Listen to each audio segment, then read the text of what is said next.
From the beautiful city of Los Angeles, California, we bring you the Gimme Three podcast.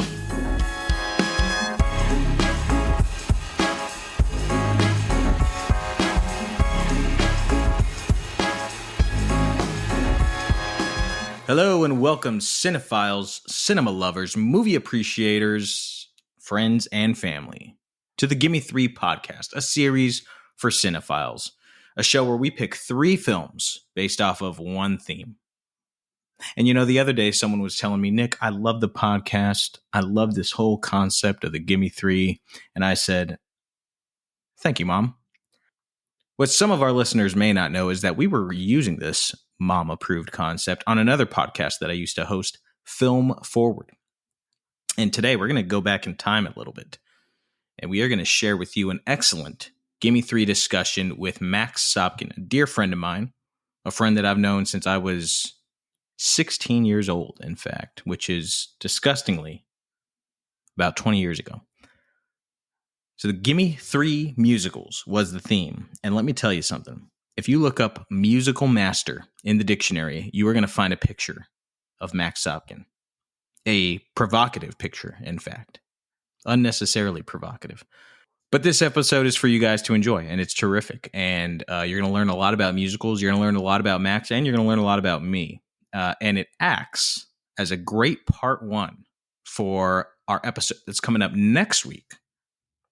Because for all of you legions of Bella of Stratus fans, there is no Bella on this episode.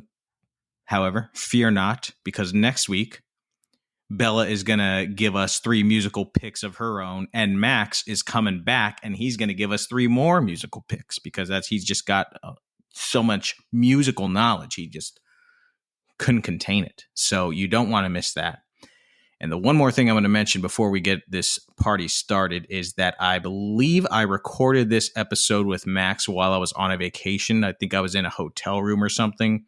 So you have to excuse my lesser audio quality. I was not using the fantastic microphone that I have now. It sounds like also perhaps I had not hit puberty yet, but which is odd because this was just recorded a couple years ago. But for now, anyways, you're going to sit back or walk or clean, whatever you do while you listen to the Gimme Three podcast. You're going to enjoy this episode. Gimme Three Musicals with Max Sopkin.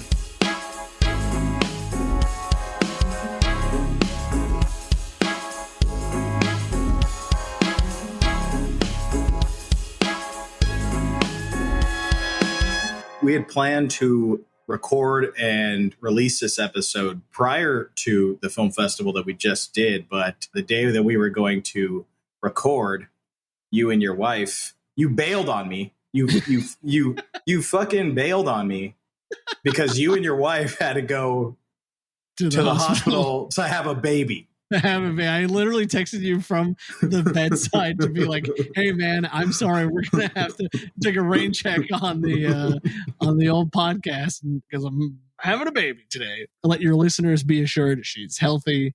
She's fine. She'll be 7 weeks old on Sunday. She's a gorgeous champion and a also, gift to the world. She's watched a lot of musicals in her very short life. So being that we're home, on maternity leave, I'm like, let's watch all our favorites. And so that's all we've been doing is watching musicals. It's quite funny. So when we do the next Gimme Three musicals, she'll be our guest. Yes, exactly. And it'll probably be like 3 episodes of Paw Patrol. I don't know. Do they have songs in Paw Patrol? No idea. I have no idea yet. We're not there yet, but thankfully. So before we get into it, Max, you are a musical aficionado. You know about musicals more than anybody that I know. What is it about musicals that you love? What got you into musicals?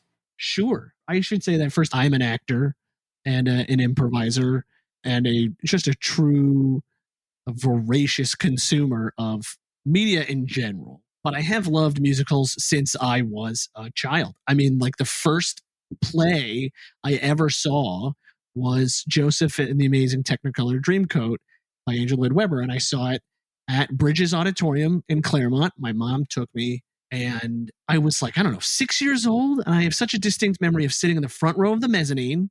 So you can see the whole stage at once with my arms like propped up on the railing, just absolutely captivated. And my mom and I went out for like ice cream afterwards. And I think I talked the entire time about just how much I loved it. And she bought me the CD and I listened to the soundtrack every single night as I fell asleep. And so like I could be 90 years old and I will still remember the lyrics to every song from Joseph because it's burned deep into my lizard brain. It's like way deep in there. But I love stage musicals. I love movie musicals. And you know what they are is they're this kind of beautiful escapism, right? They're as much a fantasy as Lord of the Rings or any Marvel movie or anything like that. But what's great about musicals that is different from other fantasy films is that they are all about humans. They're all about like the human emotion and the human condition and stuff like that. So people sing, they sing their heart's feelings. They are so overcome with emotion. They're so overcome with hate or love or whatever. They just literally can't contain it anymore, and they sing or they dance or they do whatever, which is just an expression of any other kind in any fantasy movie. In Lord of the Rings, they get so mad that they pull out their swords and they attack each other. I mean, like, is that any more a fantasy than singing? They're the same to me in my mind. And I love Lord of the Rings and I love Marvel movies. And to me, they're all kind of part and parcel of the same thing. This is a fascinating take, and I never thought about it that way, but I think you're totally onto something there. You know what's funny is when I was about 6 years old, my grandma showed me an Andrew Lloyd Webber musical that totally got me hooked on musicals. She bought like the double CD of the Phantom of the Opera. Sure. And I was like totally hooked, and we just like listened to it over and over and over again. And I like read the play and like read the lyrics. And then I remember like the first time when I was a kid, like getting to go see it at the Pantages. And I was like, totally jaw on the floor, just like, oh my God, this is magic. This is absolute magic. Right from the beginning, when the chandelier reassembles itself, right? Yeah, the organ comes in. You can feel like your skin vibrating because that bass is so rich. I mean, that's an incredible moment. Right. I got goosebumps right now, even just talking to you about it. I mean, yeah. So Andrew Lloyd Webber, even though he did make Cats, he did hook us both on musicals. Yeah. For every Starlight Express, there's a star. I mean, it is. You can't win 100% of the time. I mean, that's true. No one has that kind of track record. I mean, even Christopher Nolan made Tenet. So, come on. He made a few stinkers. Yeah. But let's get into it, my friend. We got Gimme Three musicals. And Max, we're going to have you start. Yes. I wanted to preface this before I start. I think this is important to talk about just for a minute or two before we start. Yeah. And that is, what is a movie musical? Okay. Because I think that there are a lot of movie musicals, and I think that there's a lot of movies with music. Right. There's a true distinction there. There's a true distinction. So, to me, a movie musical, the songs forward the plot and character development along. You can't really take those songs out of context and listen to them on their own without knowing where they fit in. And I think that there's a lot of good movies with music that kind of blur the line. They kind of come close. I thought of a few examples here, and I was curious as to what you thought of these. A couple of my picks, I think, ride that line of like... Well, and that's fine. They straddle the line. They go back and forth. And a few of these come close. Like 8 Mile. About 8 Mile. That's a movie... Well, that's a good point. Because it's a movie with music, but some of the music does tell the story. It doesn't necessarily for the plot, but the music is the character development, and you're that's close. Okay, what about Spice World? They're literally singing, but does the music forward the plot? Not really, but it's chock full of songs. Right. What about Purple Rain? See, Purple Rain, I would say, is a movie with music. Movie with music.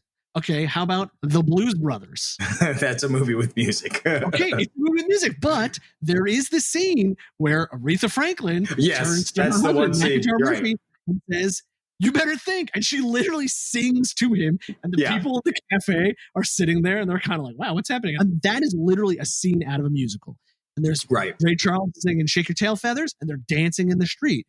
but it's not a musical in the conventional sense like Oklahoma is a musical. Right. I mean, I would really argue that Blues Brothers could very well be considered a musical. Yeah. And I even have Fame here because Emily and I just watched Fame not too long ago.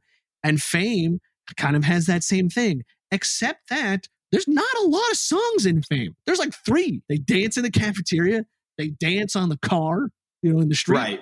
Right. And like, that's kind of it. And so, if you're like, okay, if this is a musical, how can you only have 2 songs? Sure, the kids are all dancing and shit, of course. But like, can you call yourself a musical if you only have 2 songs? It's a good question.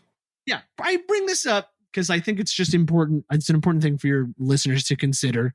Genres, like all types of genres, there's so many blurred lines on either side. It's hard to figure out exactly what we're talking about. But for me, for my purposes, the 3 musicals that I picked all are the very conventional musical style with the songs and the dancing that forward the plot and character. With the songs and the dancing and Okay, my first pick and probably my all-time favorite. I'm just going to start with my favorite one. Wow, out of the gate. Yeah, I'm just going to come right out because if your listeners get bored by the end of this, then they won't have to listen to the others. Why in God's name would they get bored? If this goes on, if we need an intermission in the middle of this because we're talking too long. By the way, I hope you start this with the overture and then an entr'acte in the middle. Okay, my number 1 pick, probably one of my all-time favorites, 7 Brides for 7 Brothers. Okay, this is an MGM film, 1954. It's a truly kind of crazy show. It's directed by Stanley Donen, who made On the Town with Gene Kelly and Singing in the Rain with Gene Kelly. He made Royal Wedding with Jane Powell and Fred Astaire and Funny Face and Charades. The guy's been around the block, done a ton of stuff. It also stars Howard Keel and Jane Powell. Howard Keel was in Annie Get Your Gun and Calamity Jane, kind of all these like Western themed musicals, which was definitely a genre. It was a real thing. Jane Powell in Royal Wedding, A Date with Judy, who has like, I swear, the tiniest hip to waist ratio that's possible. It's insane. Insane. They really cinch her up. But for those of you who don't know the plot, it's it's about a man in 1850 in Oregon who comes from his farm, like in the mountain, and he travels down to town and he's like, I gotta sell these beaver pelts. And also I'm gotta get me a wife. And everybody's like, you're crazy. And he like turns the corner and there's the girl that he likes. And he's like, you want to marry me? And she's like, all right. And this is within the first 10 minutes. I'm not spoiling anything. What he neglects to tell her, though, is that he has 6 brothers who are like basically feral animals living on his farm with him. And he doesn't tell her. And then she gets there and she finds out and she has to like tame them into human beings. It's based on a short story called The Sabine Women, which is in turn based on a Roman story called The Rape of the Sabine Women, which rape is not actual rape in this context. It really just means kidnapping or abduction. But a story about how Romulus from Rome kidnapped the Sabine women of this neighboring town and held them hostage until the Sabine women fell in love with them. And then when the men came back, they were like, we don't want to be with you anymore. They're like, oh, shit. Well, that's kind of the plot of this movie. It's so charming. It has absolutely incredible dance sequences, right? I mean, jaw-dropping dance sequences. The barn raising scene, if you've never seen this, you're just hearing me say barn raising scene. It's going to sound nuts, right? But the dancing extends beyond dance and into gymnastics and into like true, just straight up athleticism. And it's extended, it's long and so impressive. And each brother has their specialty that they do, bouncing on logs or flipping off of tables or, really incredible stuff. Yeah, that was one thing that really blew me away was the dance sequences because, as you said, it goes beyond dance. It goes into gymnastics. It goes into like stunt work and all of these dance sequences for a good portions of it. The camera's not cutting. It's just it's just sitting on this incredible, impressive choreography. And you're just like, how is this? This looks inhuman to be able to pull this off. And I think when we watched it, Nick, I think we talked about this, like the difference between Seven Brides and say the Mary Poppins sequel, which to me is true train wreck of a film. The Mary Poppins sequel in that big lamppost dancing scene has like 80 cuts in it. I mean, it is like all over the place in terms of over editing. And I would venture that those dancers were more than capable of doing the whole thing all at once. I'm sure they rehearsed it a million times just like that. But I don't know if it's like a stylistic change because that's what audiences want, or if that's what they're expected. That's what executives think that they want, to have too much like flashing. We can't sit on one shot for more than 3 seconds or people are going to get bored. They're going to throw their popcorn in the air and be like, what am I doing here? I mean, I think what's far more impressive is just watching extremely talented people do extremely talented stuff. Absolutely. That's why you hire them. That's why you hire them. And Stanley Donen is a master of this. I mean, all the movies, the big movies that he's directed, On the Town, Singing in the Rain, Royal Wedding, they all have the same thing. Extended dance sequences that are completely uncut, done by individuals who are at literally the top of their game. Right. Yeah, that scene in Singing in the Rain, that make them laugh scene is like mostly one shot, is it not? Yeah. Donald O'Connor, literally. Oh, yeah, it's like a couple. It's just a couple. I mean, maybe 3 or 4, really. Right. Like when he's running up the walls, he literally does a wall flip. Right. He does 2 and then dives through a wall. I mean, it's like it's incredible. Yeah. So, I think that's what your takeaway really of all of these classic musicals. All of them have these long extended cuts, these shots that just go on forever. Which sounds bad, but I promise you, I mean, it's all the more impressive. After you finish this big dance sequence, you pause the movie and you're like, oh my God, did they really do that all at once? Yeah, incredible. You know what I also love about this film, too, is that it was relegated to a second tier class when it was being made. It just like was not regarded as like a priority. It was meant to be filmed on location. And they said, forget it. And MGM slashed the budget. And so it was all filmed on sound stages. And I think, to its benefit, honestly, like it didn't need to be a big budget picture. I think sometimes it works against itself, like On the Town, which is not one of my favorites. The whole thing's filmed on location in New York and is a little full of itself, truthfully. It's kind of all over the place. But Seven Brides has these incredible painted backdrops. I mean, so beautiful. And especially now when you watch them on your 4K TV, like 80 inches, when you're only sitting 4 feet from it. I think that's a good thing. Like, I don't mind seeing the backdrops are painted. It's like when you watch Wizard of Oz, it's just like you're watching a play, and that's okay. Yeah. That's fine. It's a different time, and I kind of like watching old films like that because it's like, it's a different type of filmmaking. And if you watch it through that lens as just a different type of filmmaking from a different era and a different golden era, and be like, my God, it's a fabricated set, but yet they're still able to like pull these emotions out of you. It's almost more impressive. Right. I think very few people watch a musical and get so engrossed. You don't like watch and you're so engrossed and you're like, I forgot that I was even a person. Like I was so into it. A musical kind of in some ways pulls you out because they start singing. Right. It's a fantasy moment, That's totally fine. I think the painted backdrop kind of adds to that same level of fantasy.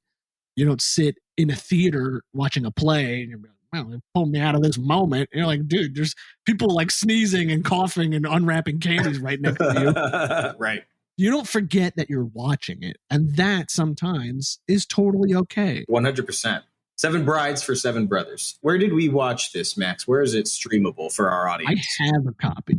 Okay, you own it. But you don't want all of our listeners going to your house, do you? I mean, they are more than welcome. I can't tell you how many people I've introduced this movie to. Well, you introduced me to it, and I freaking loved it. You know what? It's not streaming. I think you can rent it on Apple TV. Yeah, you can rent it on Apple TV, Amazon, YouTube. It's worth the $4, my friends. It's absolutely worth the $4. And it's family friendly. It's very family friendly, yes. Again, my daughter and I have already watched it together. It was an easy choice. Like how some people watch The Office to feel comforted. They watch it over and over again. That's how I feel about this movie. Excellent. Seven Brides for Seven Brothers. Excellent first choice, Max. My first choice, also one of my favorite films ever. And it's the film Zoot Suit by Luis Valdez. And it's based off his own stage play that he wrote and also directed. Perhaps one of my favorite films of all time, not just one of my favorite musicals of all time. And it follows essentially the Sleepy Lagoon murder trial, which, if you don't know, is this pretty famous murder trial that happened in Los Angeles in the 1940s. They kind of took some liberties in this film with some of the facts, and also because like there were real people, I think they had to change some of the facts. But in the film, we have Henry Reyna, who is this young Mexican-American man, and he's about to head off to the Navy and fight for Uncle Sam in World War II. He's going to leave East LA. He's going to leave his Pachuco identity behind. But on his farewell night, he and his friends, they get mixed up in this massive brawl by the Sleepy Lagoon. One man ends up dead. Henry and his friends are tried with no evidence. And the film follows this trial period, follows them in jail, follows the court case as Henry just really tries to maintain his sanity. And he's got this fantastical devil on his shoulder that's called El Pachuco. El Pachuco. El Pachuco. You gotta do the hand movement. El Pachuco. Órale. Órale. He is brilliantly played by Edward James Olmos, and probably Edward James Olmos' like best performance ever. I'd say one of the best for sure. He's so good in this. He steals the film. Yeah, and I think he was in the play before this also. Yes, I'm pretty sure he's El Diablo incarnate. Yeah, for sure. The film's very like unique in that it's when you're watching the movie, it's being performed on a stage for an audience also. It's made to look like a stage play. They acknowledge that it's a play. They acknowledge that there's an audience watching it. They even at times cut to the audience and they kind of like play a role in the film as like the observer who is like watching, this. Henry Reyna and El Pachuco walk through the audience, and the audience is watching them having this scene together. It is exactly like what we were just talking about, where like you don't forget that you're watching a movie. Right. You're watching a movie, watching a play. And like that's okay. That's a good thing. That's what the makers of this want you to experience. Not forget you're watching art. Don't get too sucked in. You have to have a good distance from it to understand what's happening. Absolutely. When I was growing up, this movie was on repeat in my house. Growing up, there was not a lot of movies about like Mexican Americans or Chicano culture. So like my grandma and my mom loved this movie. My grandma was like a huge Edward James Olmos fan. She wanted to marry him. But it wasn't until I got older that I was like able to appreciate how impactful the story really was. And also just like how creative some of like the filmmaking techniques that were used were, because growing up it's just like, I like this song, I like that song, look at her, she's pretty. But now I really appreciate the artistry and also just like how incredible the story is, and the music kicks ass. The music is like totally kicks ass. Yes. And this is kind of what we were talking about in the very beginning, like what is a movie musical, and this movie is the one I think out of all six that really is the blurred line between the music isn't inherently pushing forward plot, or sometimes it is, like on occasion, like the dance sequences, like when they go to the dances, like yes, that is. Yeah. But sometimes they're not necessarily within the plot, but definitely the music is integral to the cultural aspect of the film, right? And for the tone of the film, certainly. Like there's some play between like kind of sometimes how upbeat and fun the music is versus like kind of how sad and fucked up the plot is. Right. So like you need that kind of juxtaposition to heighten both. There's one incredible song that is so groovy and so soulful and kind of sinister. And it is literally about the guys in jail masturbating. And it's called Handball. That's right. And it took me years of watching this movie to realize what they were actually talking about. Yeah, it was like I'd watched it, growing up, even in my teens. I was like, oh yeah, that's a good song. And then like I think I rewatched it one time in my 20s, and I was like, oh my god, this song is about jerking off. And I was like, explain it. She just like kind of let it go, and it was like he'll catch on someday, I guess. Yeah. So if you're wondering, parents at home, can I show this to my kids? Yeah, they ain't gonna understand. Yeah, probably. But the subject matter is heavy. The subject matter is heavy for sure. Subject matter is heavy, and credit to Edward James Olmos. The El Pachuco character is scary. My wife was like, "What is this?" She's like, "I don't like this," and I'm like, "That's kind of the point." Is that you're not meant to. Yeah, it's a dark character. It's a dark film, and it's worth checking out just because it's so unique. It's a very unique film. I haven't seen another movie like it. I was just going to say, it is definitely the most unique, unorthodox in a great way. It's definitely the most unorthodox pick out of all 6 of these, for sure. Which is awesome. What a cool distinction. The only one other thing that I'm going to bring up is there is one character. Actually, there's 2 actors in this movie that pop up in another one of your picks. Yeah. Kelly Ward, yes, who plays Tommy in this, and then I forget the other guy's name. Craterface. That's how I've always known him. That's how I've always known him. That's who he is to me. Craterface. Zoot Suit, check it out. Let's see where it's streaming here. Yeah, where is it streaming? Because again, you lent this to me on DVD. I feel like this is a super under the radar. It's a very under the radar film. Yeah, it's extremely regional too. Like it takes place in LA. It was made in LA. I think the original production was at Mark Taper Forum, and then it was made into it's a pretty small film. Like it's not a huge, lavish musical. Yeah, and I think all of that stuff is. I like it. It's appealing. It has a very personal feel to it. Absolutely. So it is just available to rent on YouTube, Amazon, the places where you rent movies, or you can go to your local video store, Cinephile Video on Santa Monica Boulevard. Help your video stores out. Stay alive. Max, your second pick. Okay, my second pick is very similar to the one that you just picked. And after we watched it, after you and Sonja came over and watched it, we had a long conversation about, in many ways, how similar it is to the one that you just talked about. It's Fiddler on the Roof by United Artists, 1971, based on the 1964 musical of the same name, directed by Norman Jewison, who is not Jewish by any means, but he is the most hilariously Jewish. Norman Jewison is not Jewish? Norman Jewison, not Jewish, and directed the quintessential Jewish movie. I know, isn't that hilarious? And it stars Chaim Topol as Tevye. And for those of you who don't know, who have never heard of Fiddler because you're living in the most anti-Semitic place on earth, I mean, I don't know. And Fiddler on the Roof is about a milkman in 1905 Russia. He lives in a shtetl, which is Yiddish for a tiny Jewish village.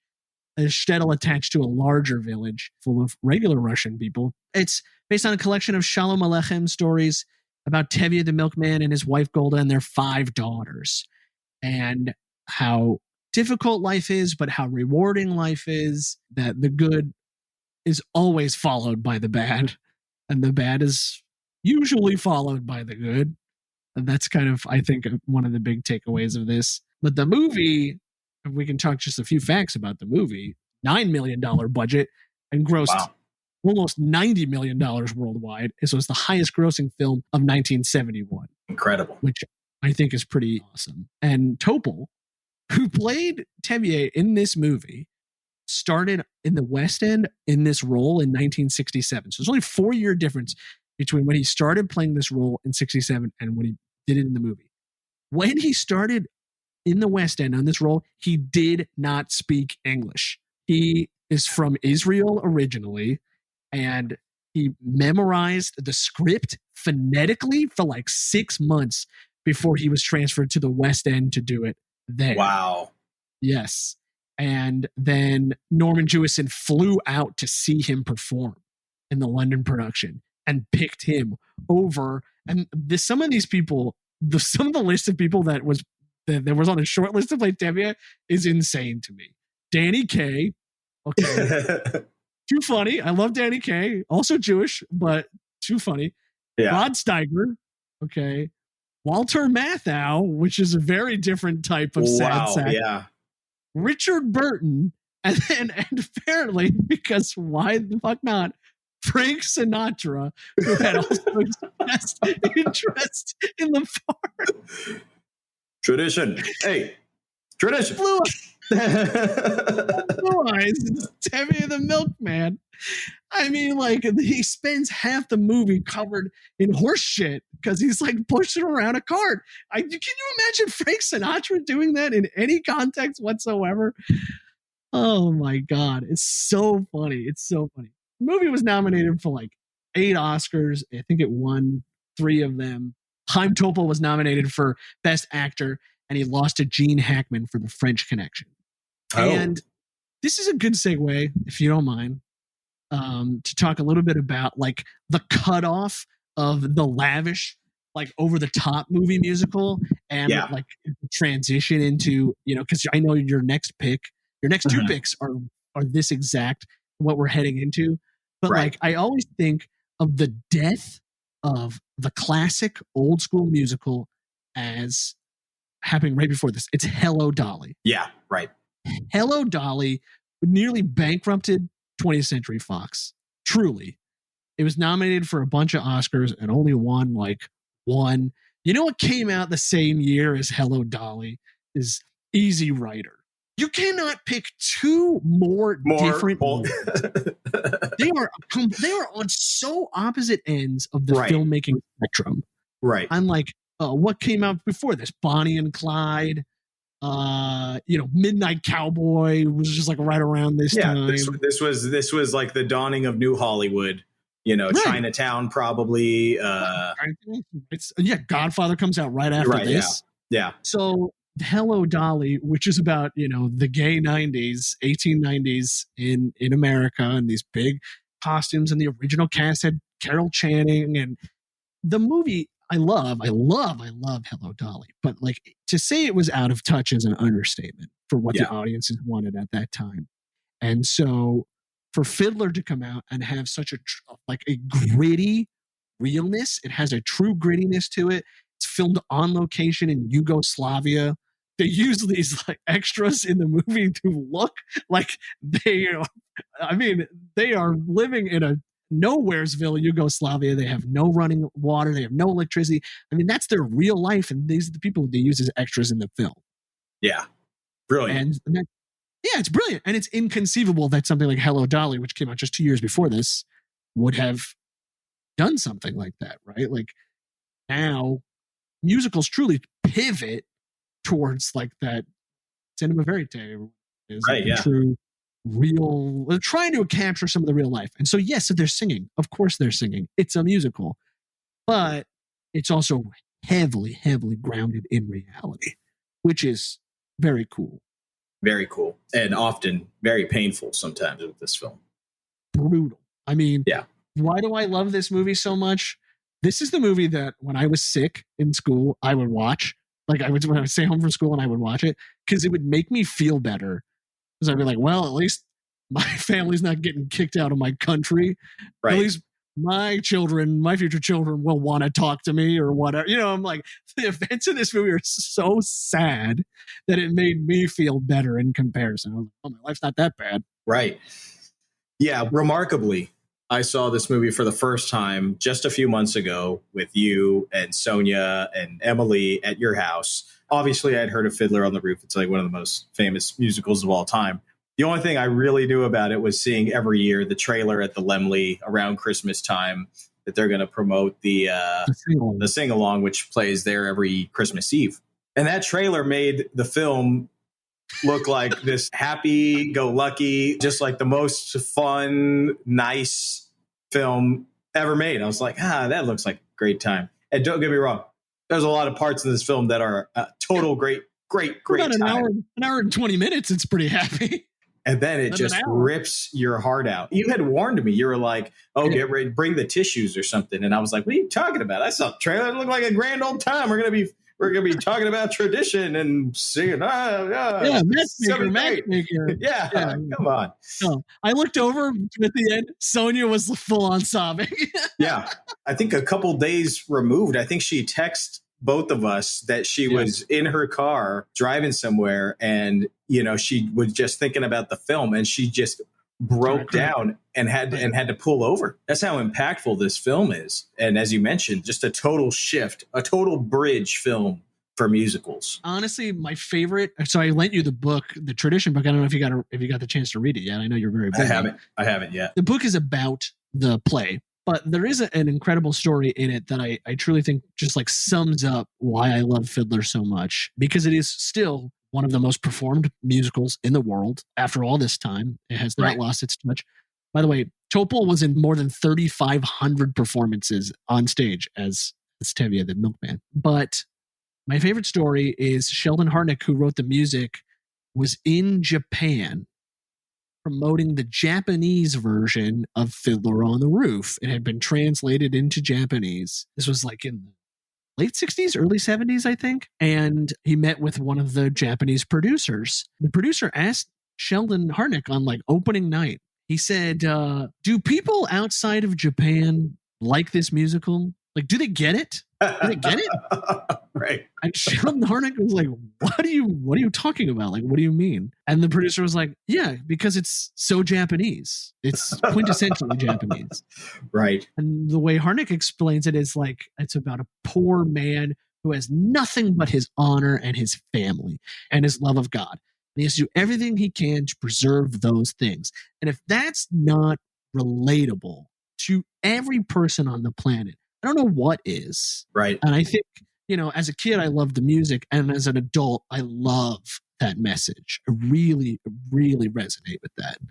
You talked about it when you led us into this film, just the similarities between this and Zoot Suit. We talked about it the night that we watched it too. It's just like, it is universal because so many cultures, so many histories have dealt with this very thing. And what they have to fall back on is family, love, and pride. Culture. Yeah. Family, love, culture, pride. I mean, yeah, it's about being stepped on and having to bounce back. You just got to figure out, you got to pivot, you got to do something else, and you got to keep going. That's why I loved Zoot Suit so much when I watched it. I mean, I was like captivated because I was like, this is the Chicano version of Fiddler on the Roof. Yeah, right. In a sense, I totally get it. An incredible film. After seeing it, I was just like, my God, one of the best films ever made, not just one of the best musicals ever made. Yeah. Fiddler on the Roof, available to rent wherever you can rent your stuff, streaming, or at Cinephile Video if you live in Los Angeles. Sticking with Jewish plight, Cabaret is my second pick by the great Bob Fosse. The film was made in 1972, stars Liza Minnelli and Michael York. It takes place in early 1930s Germany during the rise of the Nazi Party. On the surface, the film and the musical is about these two characters, Brian Roberts and Sally Bowles. That's Michael York and Liza Minnelli. They're young. They're living this young, exciting life that involves a lot of drinking and sexuality. Sally performs at this Kit Kat Club, which is a cabaret downtown. She's wicked sexual, and she's smitten over Brian a little bit. But Brian's kind of questioning his sexuality. Eventually, they just start a sexual relationship anyway. But then they come up on this millionaire, Maximilian, and he starts spoiling them both. And it's like a life of glamour and glitz, and they end up in a love triangle. All of this plot is extremely titillating and entertaining and extremely well done and well performed. It's all kind of like a red herring, because while all this is happening in the background of this, we see the growth of the Nazi Party and the Nazi movement. And we, the audience, and the characters in the film, the characters who are going to see the cabaret, the characters that we're spending the most time with, they are more or less ignoring this growing issue and growing problem. They're having fun. They're having fun. They're turning to booze. They're turning to sex. They're turning to entertainment until it's too late. There is a very evident place where it's too late. There's a few scenes that just like when I first saw this, I had the pleasure of seeing this for the first time on the big screen at the New Beverly and a gorgeous print of it, I might add. So I was very blessed. But there's two scenes that absolutely just shook me to my core to where I was like borderline shaking. One is that scene where they're at the park or something and they're interrupted by this blonde boy who starts singing this old German tune, is like "Tomorrow Belongs to Me." It's like a really pretty, gorgeous blonde boy. And you see all these people like looking at him, and some are into it and some are kind of like ignoring him. And then the camera tilts down and you see that he's adorned with the Nazi thing, Right. the whole meaning of the song completely changes. It's just like, oh my God, it's a horrifying. Takes your breath away. Almost. It really takes your breath away. And then the other thing that just shook me is if you haven't seen the movie and you are going to watch it and you don't want spoilers, maybe skip ahead, hit that fast forward button like 3 times. The final scene, and in particular, the final shot of the film, just after this epic performance by Liza Minnelli, she's singing the song from the movie. It's the Cabaret song, and she's incredible. And she's like, come on in, it's the Cabaret, and don't worry about the outside world, and, live life. And then the final shot of the movie is it pans through this like a mirror or something, but it's all distorted. And through the mirror, we see the audience, who's, kind of us. And it lands finally as it ends this pan through the reflection. It lands on these 2 Nazis. Freeze frame. Credits. It's like, holy mother of God. I cannot remember a more impactful final shot of a film that's just like, good Lord, what a picture. What a picture. I've seen this on stage, and I think that even more so now, it's been updated to reflect like what actually happened, where I've seen like in the end, they finish the show and the lights like came down, and when they came up, all the characters had like yellow stars on their right. Yeah, I've seen videos of that on YouTube of the stage play. Yeah, right. And it's that leaps ahead quite a bit from the time period that this happens, because this is like the early 30s, right? And that doesn't quite happen for a few more years, but it is saying like this is coming. So right, the writing is on the wall. It's done in a little bit more of a subtle way in the film, but it's definitely the writing is on the wall, and it is a wallop of a punch to the gut. Bob Fosse is so good. His direction of this, the choreography, it is in a way like truly genre defying. Yeah, that was the one thing when I saw this, for the first time, I was like, this movie feels avant-garde watching it now. Like this movie feels like edgy, out there, and in your face now. The camera work is just like, holy shit, that's insane. And then it's just like hell, like so sexual, and like the movie got an X rating, which I didn't know until reading through Wikipedia, because I've only ever seen it on DVD after they re-rated it back down to PG or whatever they did. In the 80s. They made it PG or PG-13 or something. The movie won 8 Academy Awards, including Best Director Bob Fosse, Best Actress Liza Minnelli. Right, Best cinematography. Yeah, Joel Grey, who plays the Master of Ceremonies, won Best Supporting Actor. Joel Grey was on an episode of The Muppet Show when it was on in the 70s. Oh, no kidding. That's how I knew him at first. Was like, Joel Grey. Oh yeah, he was on The Muppet Show. And then I watched Cabaret, and I was like, oh, this is why. Right. Why he was on The Muppet Show. If you haven't seen it, my friends, for the love of God, check it out. It is a feast for the mind, the body, and the soul. And it is also available to rent wherever you rent your streaming movies. Cabaret by Bob Fosse. And the music's by Kendra Nebb, who wrote Chicago and all that jazz, I think. Right. So if you like that kind of stuff, you'll really like this one, for sure.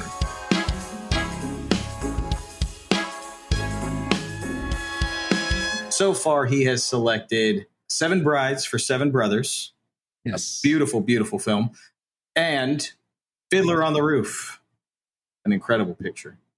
And I have recommended Zoot Suit, perhaps the most under the radar, underrated musical ever, as well as Cabaret, the most overrated musical ever. I'm just kidding.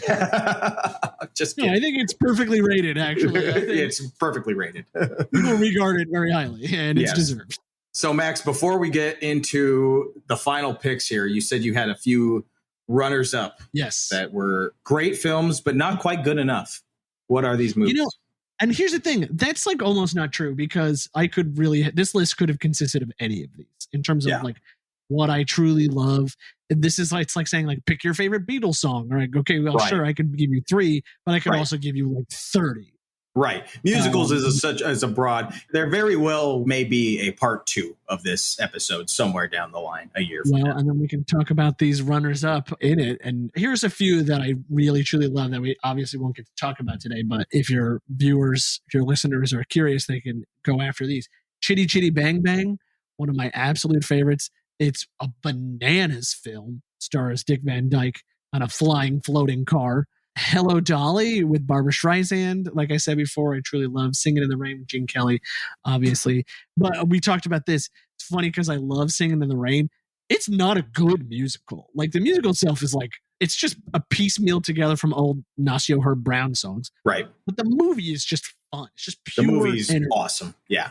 Oh, yeah. My Fair Lady, which I absolutely love. Sound of Music. I'm a Julie Andrews fanatic. Annie, I love the movie version of Annie, even though from 1982 with Eileen Quinn and Albert Finney. Even though it's very different from the play version, I still love the movie. Aladdin, I have Aladdin on here, the 1992, 1994, whenever it's from 1994, the Disney movie. Jafar is my all-time favorite Disney character. He's the best. He's the best. I have here the South Park movie. That is great musical. Great musical. Phenomenal. Kyle's Mom is a Bitch is one of the absolute funniest songs ever written. It's so good. Also, that song by Satan, he's just singing, he wants to be up there. Legitimately, you feel for the Satan. Or how about the kids leading the resistance? The song's quite literally from Les Miserables. I mean, right. Like it's The Resistance Lives On, right? That's the name of the song. Right.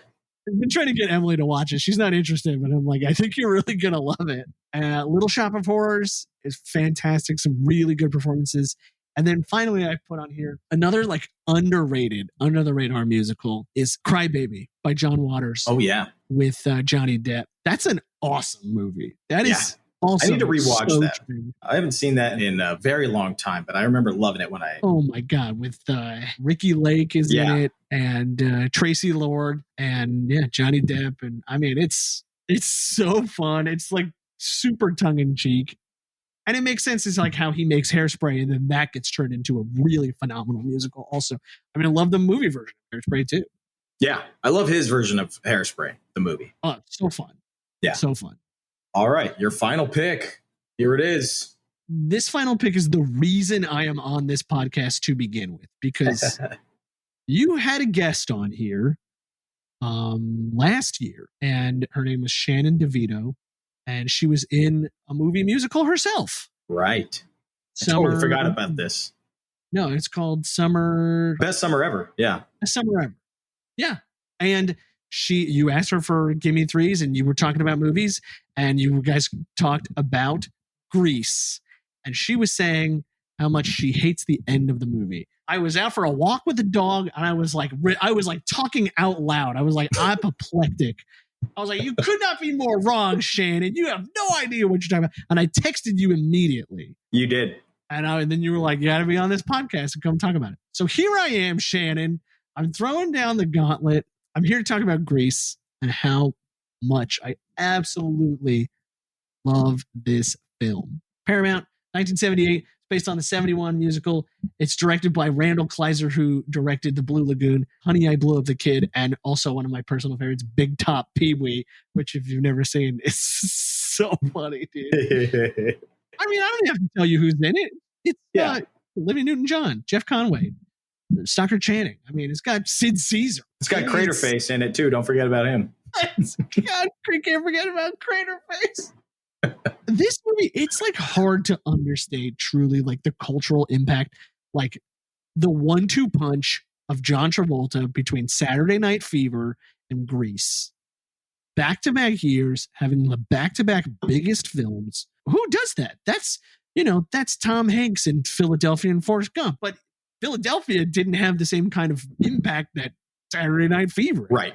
Philadelphia is not doing a theater run right now for its 45th anniversary and still selling out shows. Yeah, not even close. I mean, it's an important film for sure. It's a great film. Those are all great films, but like people love this movie in a way they don't love most movies. Yes. When Grease came out, it was the highest grossing musical film ever. Its soundtrack was the best-selling album of the year in 1978 after Saturday Night Fever, which came out the year before. That's how good it was still selling. And it was nominated for an Oscar for Hopelessly Devoted. I mean, it is monumental. Do I even have to explain the plot of Grease to people? I mean, I don't think so. 1959, Rydell High, some kids fucking around. I mean, like, it's all of it. Like, it's It's fun. It can be a family musical for sure. Like lots of jokes went way over our heads when we were kids, and then you watch it as an adult. And when Rizzo comes down the drain pipe after she leaves the slumber party, the guys are in the car and she hits the brakes. She turns around and she says, "So what do you think this is, a gangbang?" You know, like when you're a kid, you don't get that joke. Right. Right? Danny leaves and Rizzo, just to like rib him, is like, "Where you going, Zook? Flog your log?" And she's like, "Whatever." Like, oh my God. I guess if you're 7, you really don't understand. You really don't understand it. Bite the weenie, Wiz. Bite the weenie, Riz. Okay, you know what? You can't talk about this movie and not talk about producer Alan Carr, because if you love movies and you love like the big spectacle of it, Alan Carr is the guy to talk about. And there's a really great documentary on Amazon Prime called The Fabulous Alan Carr. I watched that like a month or two ago. He's such a fascinating person. He and Robert Stigwood did a lot of producing together. You know, Robert Carr was really like a PR maven. Like that's what he did, right? He put together the PR package for Tommy and for Saturday Night Fever. And the Deer Hunter. And the Deer Hunter, yeah, which is like really hilarious to think about. Yeah. But, you know, he helped get the movie on the campaign for awards and stuff. But he helped turn Grease into this like monumental thing that it is today. He's the one that took the flyer on Olivia Newton-John despite having like basically no acting experience or very, very little. He just like lived a larger than life. I mean, I guess he just was he wore caftans like all the time. Like that's what he was known for. His caftans. Right. And I think people now know him as like that really devastatingly bad Oscars package that was put together, the Snow White Oscars, which like really killed his career. But I mean, Alan Carr brought like La Cage aux Folles to America, the Birdcage. Why the Birdcage is popular here is because of Alan Carr. That's right. You can't discredit that.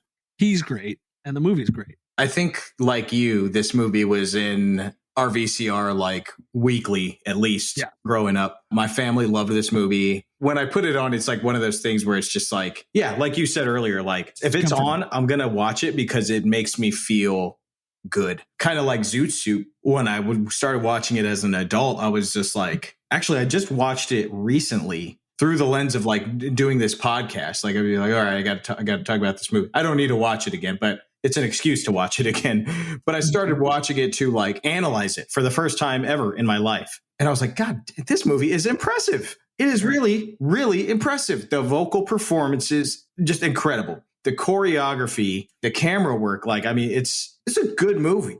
It's a really, really good movie. Randall Kleiser, the director, had directed like one thing before this, and it was a TV movie with John Travolta called The Boy in the Bubble. I mean, like he basically had no experience before making this. This is a miracle. This is a miracle of a film. Truly. I mean, and the fact that all the actors were like in their 30s, right? And they're high school. I was reading that Alan Carr had them all do a crow's feet screen test because they had to see if they could pass off as like vaguely teenage-ish on screen, which they definitely don't, but it doesn't matter. You know, it's pretty funny. So I got a couple questions for you regarding this movie, but before that, I wanted to talk about, because I thought about the ending the last time I watched this movie, and maybe it was because I was feeling great after watching a great movie. But I'm with you on this, that I think the ending is quite beautiful. You're a married man now. Yeah. You're a married man. And you know that in order to make a marriage work, you have to change. Yes. You have to be flexible.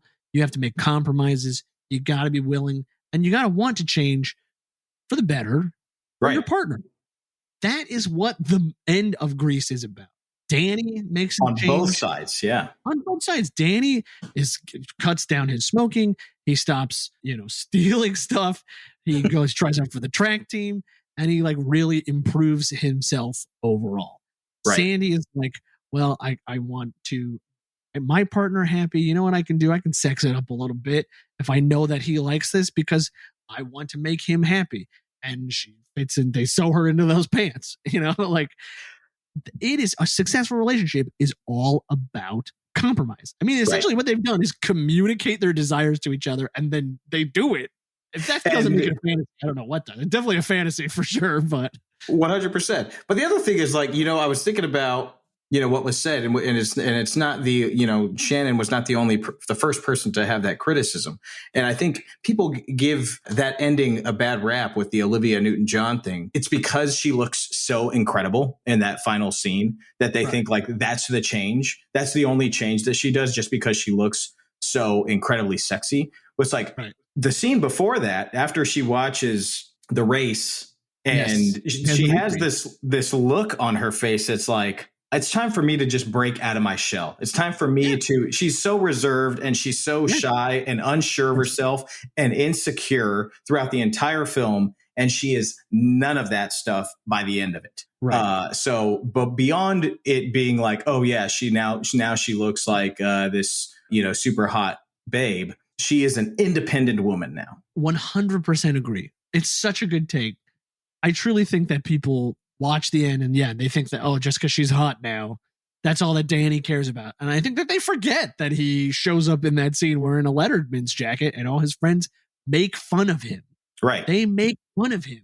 And he's like, I don't care what you guys think. I did this for my girl. Yeah. He says, I'm going to do this for Sandy because I'll do anything to get her back. Right. And I've been there before. Mad respect for that. I mean, honestly, like for an 18-year-old, you know, to be like, I got to turn my life around. That's, dude. I mean, I love that ending. I really do. Okay, do me a favor. Click on the link that I sent you in that chat. There I go. I'm clicking the link now. I need you to listen to this.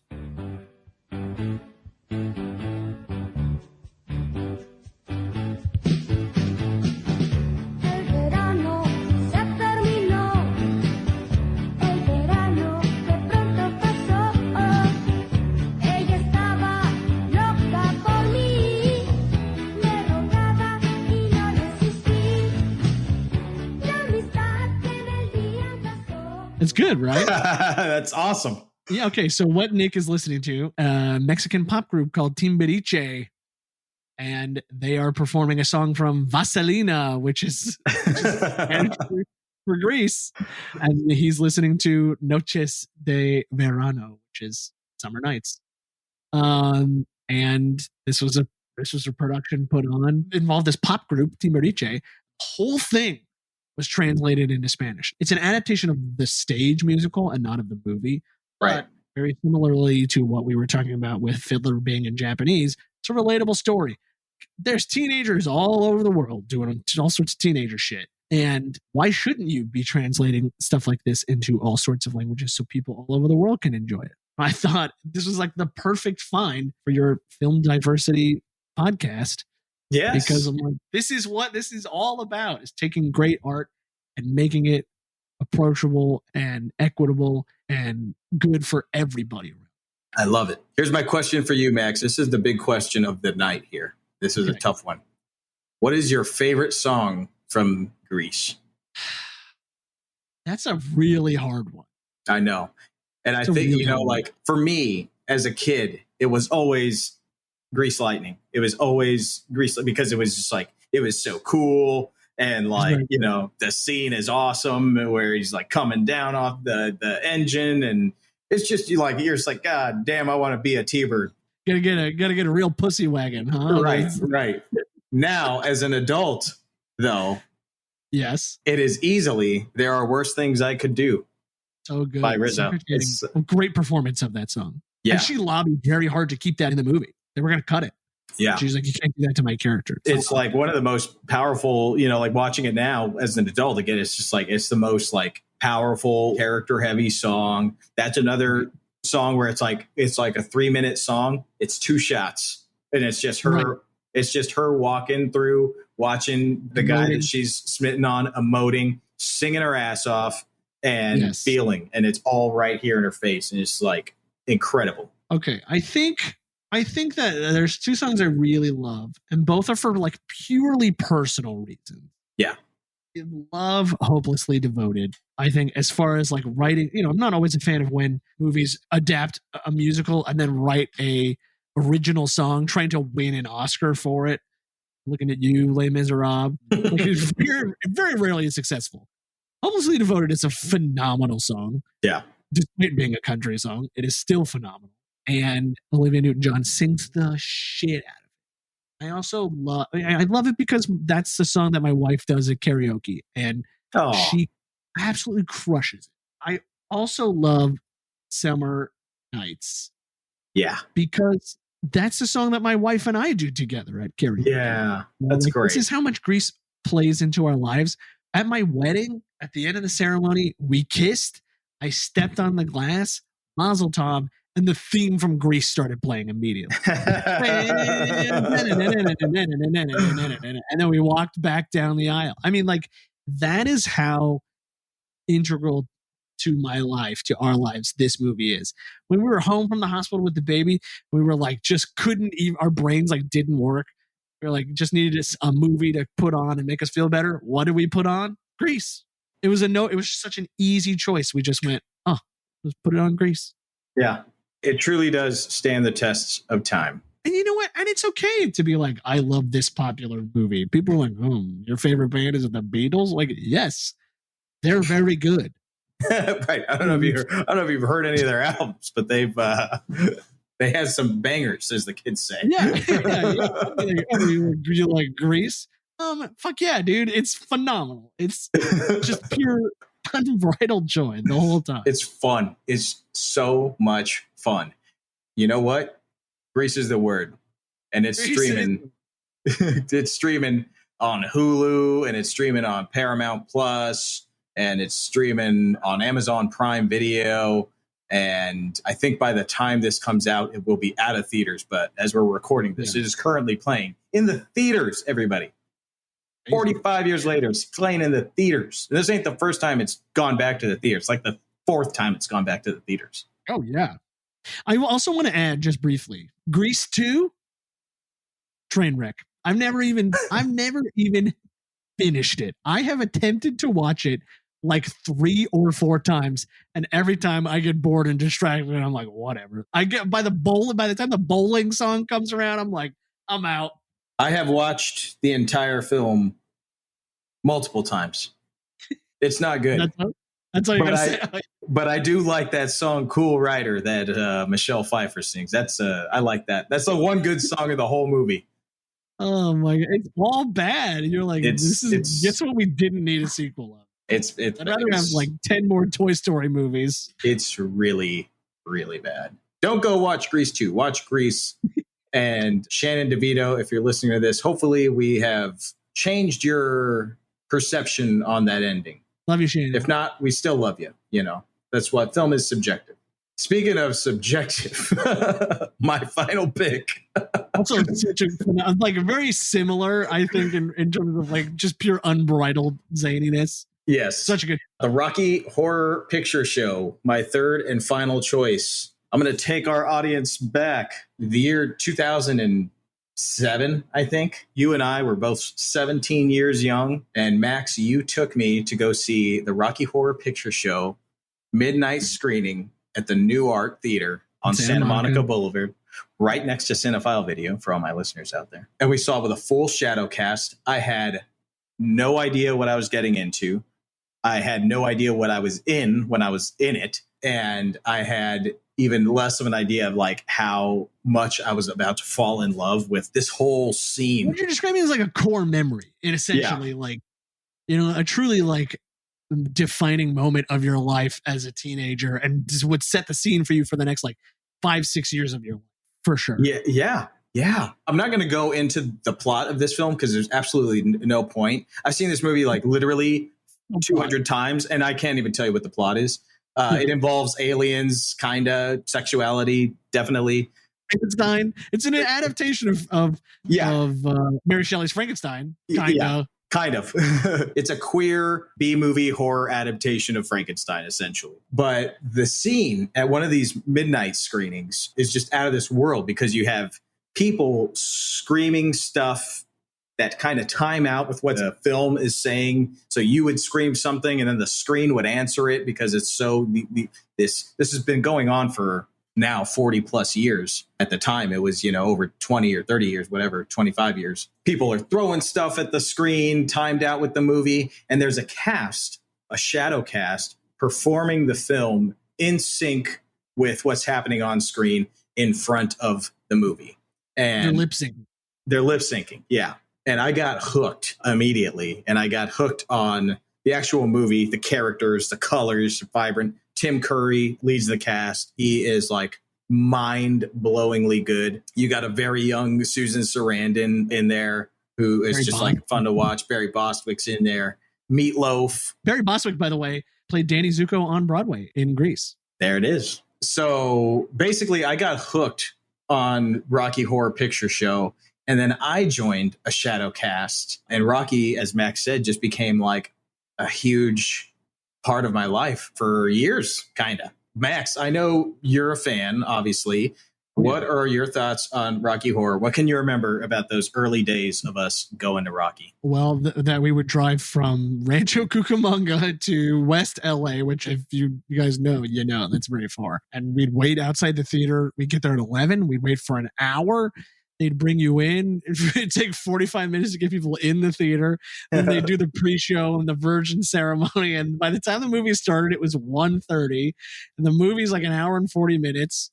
And then when it's done, we would go to Cantor's. Which, we didn't have cell phones at the time. We didn't have GPS or anything. We used the Thomas Guide and we printed out MapQuest beforehand to figure out where Cantor's was. It's not close to the New Art. Not really. And not really close. But we would still go anyway because they were open 24 hours. We'd eat, we'd get, knishes and corned beef sandwiches and then drive all the way back to Upland. And we'd be home by like 5:30 or 6 o'clock in the morning. And that's only the kind of thing you can do when you're a teenager because you have just like an endless amount of energy. Yeah. But we did this for my 18th birthday. My parents took us. You were there for my 18th birthday. And my sisters, my younger sisters. Oh my gosh. My parents. And I mean, that's again how important this movie was to us growing up. We would go in college and come see you. When I was home from college performing, I saw it at the Queen Mary in Long Beach. I've seen it in Slow. I've seen it, like all over. And other people that were in our friend group would come with us too and have seen it. Like Sam Hunt has seen it multiple times with us. Mm-hmm. Yeah. They have casts all over the world, and casts that have been around for literally decades, longer than we are alive. There's been shadow casts going. Well, the movie itself is like this incredible mixture of being like simultaneously not good and absolutely incredible. Yeah. And you have to be the kind of person that loves bad movies. Right. You have to want to go see The Room and with Tommy Wiseau there. You have to want to like watch Jupiter Ascending or whatever and make fun of it with your friends to like Rocky. If you don't like those things, you won't like this film. Right? It's not a movie to be taken seriously. No. And you don't casually put it on like on a Thursday night while you're eating dinner. Nobody on earth has ever done that. You just don't casually watch it at home. It's not one of those things. It's like greater than the sum of its parts in a sense where you need the whole experience. And that's transformative and so much fun. One thing that is legitimately good in the film, besides Tim Curry, is the music. The songs are awesome. The soundtrack is unbelievably good. Over at the Frankenstein place, I find myself singing truly all the time. I mean, the time warp has a life beyond this film, way beyond this film. Mm-hmm. You hear it at bar mitzvahs and weddings and baseball games or whatever. Like Over at the Frankenstein place and the song that opens the film, Science Fiction Double Feature. No matter how many times I performed Rocky, which was, I don't know, a few hundred, a couple, every single show, when those two songs would come on, I would get goosebumps because they're just good. And like you could feel the crowd feeling it and you could feel the crowd kind of like light up during those songs. And it's just like the electricity in the theater is palpable. And you know what? I think you get the sense when listening to them, especially because Richard O'Brien is in the movie, you really get the sense that he like put his heart into those songs. Yeah. When writing them, Hot Patootie is electric. The song feels like it's on fire. Yeah. Especially with that saxophone solo. And it's so good. You really get the sense of him as an artist, like coming through that music, coupled with his like just insane riff-raff performance. It's great. Right. It really is something to be seen and experienced. So my friends at home, if you haven't seen it, check it out, preferably in a theater with a live shadow cast at midnight, which I know is like a daunting ask, but it's drink a 5-hour energy. Yeah, drink a 5-hour energy, make it happen. It's something that you will never forget. And it changed my world for many years. And I owe a lot of that to Max. So Max, thanks for showing me this film. Thanks for the fond memories. Thanks for being my friend all these years. Yeah. And thanks for doing this show with me. You want to hear my riff-raff impression? Yes. Perhaps you better both come inside. It's pretty good. It's pretty good. That's my response to your incredible sense of love and gratitude. You get my riff-raff impression. To me, that is a sentimental response. Yeah, thanks, Max. This was a blast. I have a feeling like there's going to be a part 2 somewhere down the line, just because there's so many more great musicals to talk about. We didn't really scratch the surface. These were just ones that we just love and hold a special place in our hearts. And listen, if any of your listeners want to slide into my DMs on Instagram and chat about Bed Knobs and Broomsticks, because I love that movie, do it. Because and where can they find you? What's your IG? On Instagram, it's Max Sopkin, MaxSopkin, at Max Sopkin. You can find me on there. And I want to talk about musicals all day, every day. Your good opinions, your bad opinions, your hot takes. I want to hear it because I love it. It's fun stuff, man. Once again, Max, thanks for doing this. Thank you all for listening to Film Forward, and we'll catch you next time.